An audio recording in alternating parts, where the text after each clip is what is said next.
What's up guys, my name's Heroes here on this Destiny 2 video, and today we're going to be talking about how to get to the final boss on the Leviathan Raid. Calus himself, the Emperor of the Cabal, is going to be the final fight, the final fort trial in the entire raid, and I gotta say this is probably the hardest part, not because of the fact that it's so complicated, but because there's a bunch of tiny little steps that if a mistake is made, like a single mistake from a single person, the entire thing falls apart and you have to wipe and restart. If you guys want to avoid spoilers, make sure you click off the video right now. I'm going to be going through a lot of the things, try to avoid a lot of the spoilers if I can, but eventually you're going to start to see the spoiler of exactly what the last boss fight is and how it unravels out. And if you do end up liking the way I do my videos, make sure you leave a like down below. It really helps the channel out. And of course, share this with your friends so that they can do the raid the same way as you, they see the same guide, and that you won't have as many problems. So obviously the first step is going to be the staffs part. It's going to be at the cup location where you have to gather all the other 3 staffs to that location to be open the door. If you guys want to see more information exactly how to do this, it basically entails just going out, killing the boss, grabbing the staff, bringing it back. But look at my first raid part where I'm talking about the bats, or the raid bats, if you want to know more information about that. After you've completed the staffs the first time, you can actually use the checkpoint system for pretty much any of the different checkpoint parts of the entire raid. So if you guys did not know, there's a shortcut if you go underneath the underbelly of the beast. Basically, right below where you start, there's going to be like 6 levers. You have to pull them in a very specific order, and once you pull them in the order, a little thing will open up underneath the underbelly. I recommend just looking up a video on how to figure out the checkpoints, because I forgot to record it, but it is pretty simple if you just follow the path in probably one of their videos. Once you get to the boss fight, you're gonna see Calus. He's gonna be this big fat emperor dude, grow fat from strength. I mean, this is what the whole raid has been about. This guy is an absolute tank. To start the fight, all you do is you shoot the cup right out of his hands. Quite insulting. Either that or go up to him and say hello. It does not matter. What's funny part is that actually the cup can be used as cover. If you're having a problem, you can hide behind it. Basically, the first step is just killing enemies. Try to get as much heavy ammo and other ammo as you possibly can. This step is all about just getting as much down the range as you can and try to clear as many enemies so that when you return to this section, there's not going to be a lot of enemies to plague you.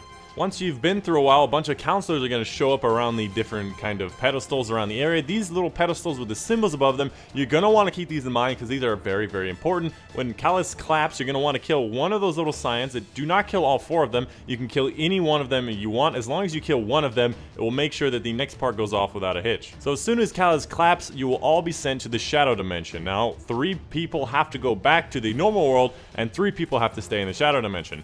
One of my buddies was telling me about this strategy where you can do 4 and 2, where 4 people stay in the shadow dimensions and 2 people stay in the normal world, so you can get more damage buffs by shooting more skulls with more people in that dimension. But overall, it was much easier to do 3 and 3. The other way is just trying to get more damage in a single phase as you possibly can. It's really not that worth it. If you haven't done this for ever, and you're not that strong of a player, or you don't have that strong of a light level, I recommend just doing it 3 and 3. Once you have 3 people in the normal world, they're just going to have to survive for a while, just kill off some of the enemies. I recommend having at least 1 person on each one of the sides where these symbols are, just hiding behind the columns, and then 1 person that kind of floats on the side of the weaker person or just kind of goes back and forth. So what's going to happen in the shadow world is that there's going to be 3 people left behind. You want to stand behind this little purple wispy wall. I recommend crouching because it keeps you lower, especially if you hit like kind of a bump along the way. And a giant vacuum clean monster in the distance will be trying to suck you in. So again, stay behind that wall, don't jump, don't move too much, and I recommend spreading out with a left, middle, and right kind of guys so you can hit the best angle. A bunch of scions are going to appear, and they have that one ability that launches you in the air, and if they launch you, you're going to definitely die by the giant vacuum clean monster. So you want to kill those scions as fast as possible and then start on the councilors that spawn in all over the place. And then what's going to happen is that you're going to see a symbol appear on the giant monster's forehead. Every single one of the 3 different people in the Shadow Realm will see a different symbol. They have to call out all of their symbols, and I recommend figuring out an order of who's going to call it when, so that you're not talking over each other, and you do have technically enough time to do that. So make sure you have an order of who's going to say it first, second, and third, so you're not kind of tripping over each other, so that the other people in the normal world, when they hear these 3 symbols, what they're going to do is kill the counselor that's standing on the symbol that was not called. So, for example, if the people in the Shadow Realm call out sun, dog, and blade, the only other possible option is cup. So whatever the 3 symbols they do say, just kill a symbol that they don't say. Now this is going to get a little difficult to understand. What I recommend doing is having the people in the Shadow World say each one of their lines, and having one of the people in the Shadow World repeat the trifecta so the people in the normal world have a better idea of who to kill.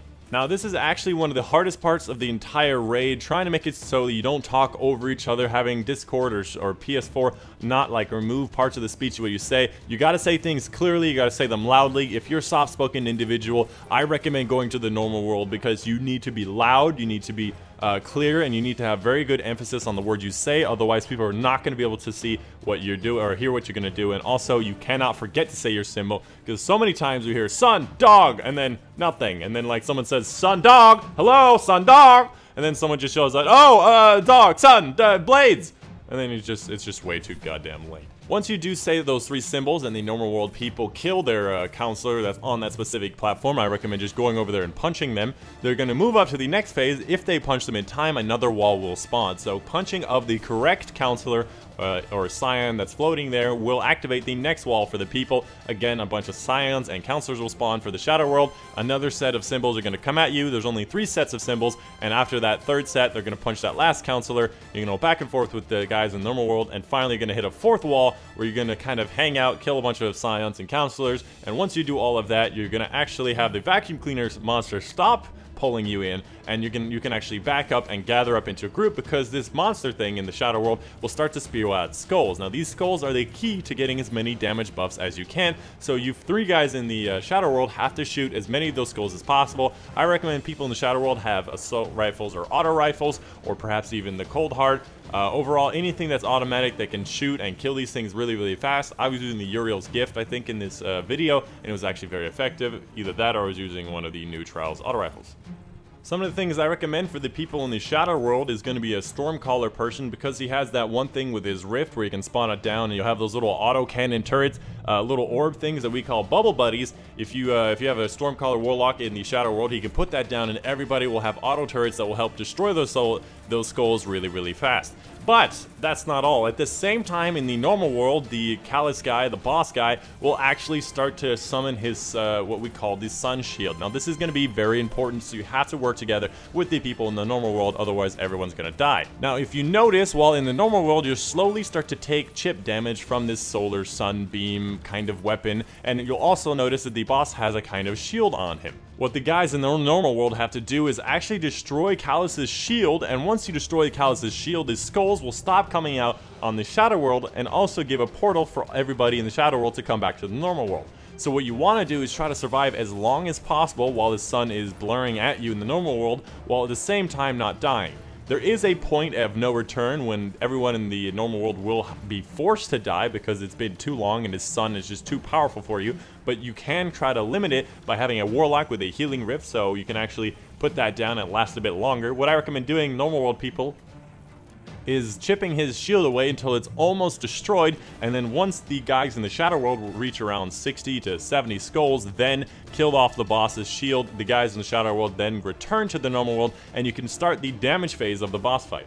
Once everybody returns to the normal world, everyone has to hop on one of the little 4 plates around the area to start being able to do damage. You can only do damage while you're on one of these plates. Now the next part is very important. What you want to do is jump on the exact same platform, because once you're jumped on a platform, that platform has been used. So what I recommend, jumping on the first platform on the right that you can see here, so it's going to be the front right, and then moving forward to the next one in front of you, which is going to be the back right, and then moving to the left over to the back left one, and then backwards to the front left one. So it should be just go into that front right one and then rotating counterclockwise around the circle. It doesn't matter where you rotate. This is just what we found to be the easiest and the easiest to understand. So just follow the way we do it and you should have no problem. Each one of the plates, he's going to have a very particular tell that will make it so you have to jump off the plate before he destroys you. So just keep shooting that boss until the boss raises his hand, at which point he will summon like a kind of a sunshot from the gods that will strike down that plate, so anybody standing on that plate will die if they don't jump off. So you have to be very wary, you have to be watching his hands,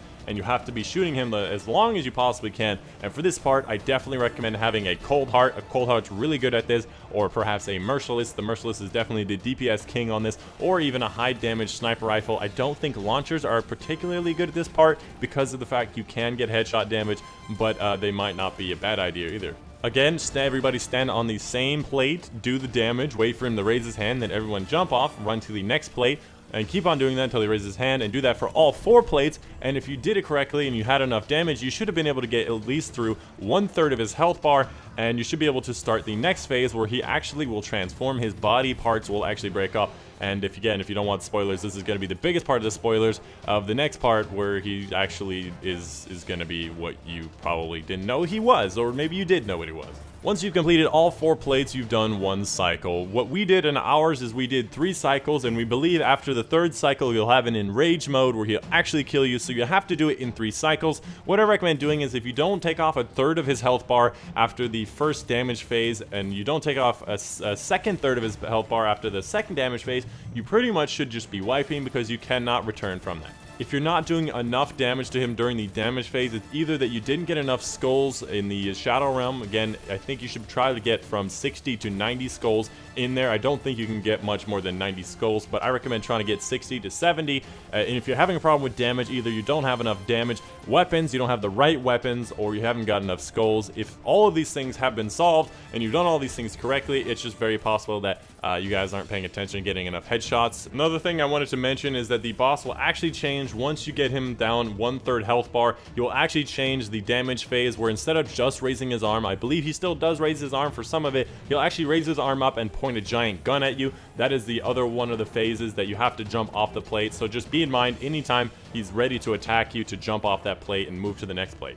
Another thing that does change on the second and farther different cycles is that in the Shadow Realm, there's going to be a bunch of different holes around in the different platforms that weren't there before, and again, you try to avoid the ramps in that section as well as the holes, so you got to pay attention even a little bit more than paying attention to the scions, the councilors, the symbols, and the ramps. You got to pay attention to those holes, because they will force you to move. I believe it is pretty easy. It doesn't make it so you have to move while you're actually sliding down towards him, but you're gonna have to move after you hit a wall pretty much every single time. I mean, that's pretty much all there is to it. It does seem pretty simple once you think about it, and you've done it 1,000 times, but it is really about that communication, making sure nobody's talking over another person, or that you're saying a symbol in the wrong direction. The most common mistakes in this one was the people in the Shadow Realm would say 3 symbols, and somebody else in the normal world would say the 4th symbol, and then somebody in the normal world would think that that was one of the symbols that the Shadow World people said, and it made it very difficult to figure out exactly which one we wanted to shoot or not shoot, and it made it very confusing. So try to stick to the exact strategy where the Shadow people say each